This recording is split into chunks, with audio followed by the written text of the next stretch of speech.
Hey everyone, welcome back. In this video, we are going to tackle another classic DevOps interview question. This time focused on ImagePullBackOff and ErrImagePull errors, which come up almost anytime Kubernetes is on the table.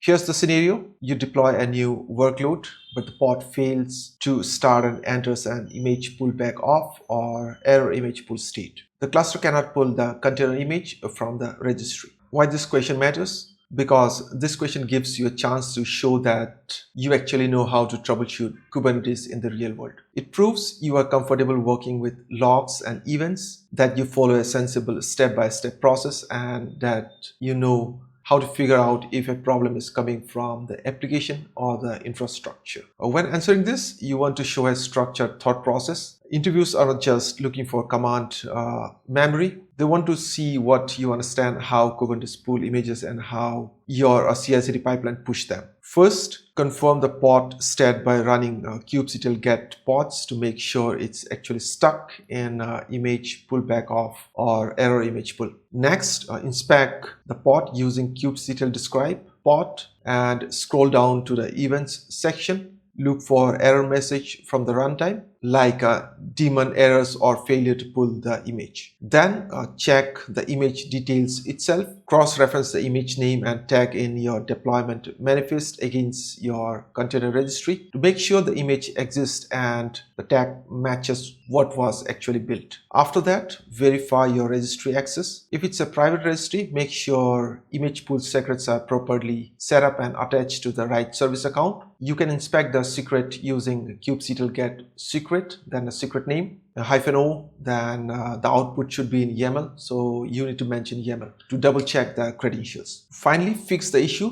That might mean updating a typo in the image tag or fixing invalid registry credentials or simply waiting out registry downtime. Once you apply the fix, redeploy the pod and make sure it comes up clean. What interviews are really looking for here is your thought process. They don't just want you to recite kubectl commands. They want to see that you actually understand how Kubernetes pulls images and how your cicd pipeline pushes them in the first place. Here are some common mistakes people make. They blindly restart the pod without checking the events section, or they just assume the image exists without actually verifying the tag. It is also easy to overlook private registry authentication or forget to cross-reference the problem with your cicd push logs to see if the image even built and published correctly in the first place. Let's walk through this using a diagram to make it easier to visualize. First, check the pod status with kubectl get pod to confirm it's actually failing and see if it's just one pod or a wider issue. From there, run kubectl describe pod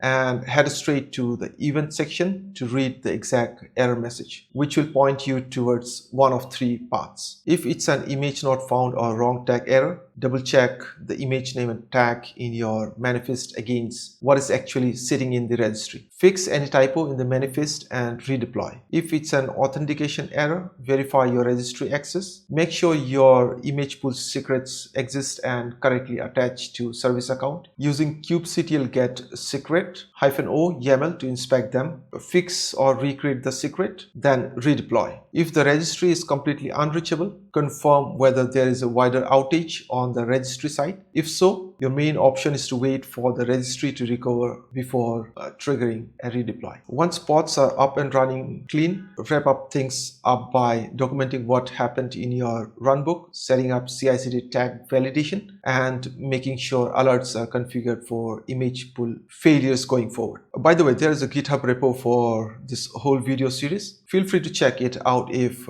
you want to dig deeper or need a reference while preparing this question. It has all the details that will help you to prepare for the question, and I have attached the diagram as well. And that wraps it up. If you found this helpful, go ahead and hit subscribe, drop a comment and give it a like. Appreciate the support, and I will see you in the next one.